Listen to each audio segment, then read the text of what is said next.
Hello বন্ধুরা, সবাই কেমন আছো? আশা করছি সবাই খুব খুব ভালো আছো। আমার আরও একটি ছোট্ট ভিডিওতে তোমাদের সবাইকে স্বাগত জানাই।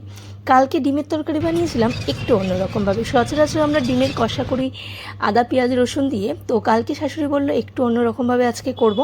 তো সেরকম কথা মতোই শাশুড়ি কিন্তু পোস্ত দিয়ে আদা পেঁয়াজ রসুন সব কিছু দিয়ে আমাকে একটা মশলা বানিয়ে দিয়ে গেছিলো, আলু ফালু কেটে দিয়ে বলে গেছিলো তুমি এভাবে এভাবে বানাও, আমি একটু ছাদে যাচ্ছি। তো সেমন কথা মতোই আমি এখানে ডিমের তরকারিটা বানাচ্ছিলাম। তো জানো তো মানে আমার না শ্বশুরবাড়িতে এসে রান্না করতে মাঝে মাঝে একটু নার্ভাস ফিল হয়। বাড়িতে একদমই রান্না করতাম না সেরকমটা নয়, কিছু কিছু রান্না তো মাঝে মাঝে করতাম, কিন্তু আমি জানি না কেন এখানে আমার একটু নার্ভাস ফিল বেশি হয়। তো তোমাদের কাদের কাদের বিয়ের পর এরকম রান্না করতে গেলে শ্বশুরবাড়িতে নার্ভাস ফিল হতো, আমাকে একটু কমেন্ট করে জানাবে। এটা কি সবার হয় নাকি শুধু আমার হচ্ছে, আমি বুঝতে পারছি না। তো যাই হোক, আমাকে যেরম যেরম বলে গেছিলো আমি সেরম সেরমভাবেই কমপ্লিট করে নিয়েছিলাম, কিন্তু এটাই যদি কেউ সামনে দাঁড়িয়ে থাকতো না আমি নার্ভাস হয়ে যেতাম। তো যাই হোক, তোমাদের সাথে কথা বলতে বলতে তো আমার ডিমের ঝোল অলমোস্ট কমপ্লিট হয়ে গেছে। আর এদিকেও দেখো আমি ভাতটা বসিয়ে দিয়েছি, চাল ঢাল ধুয়ে।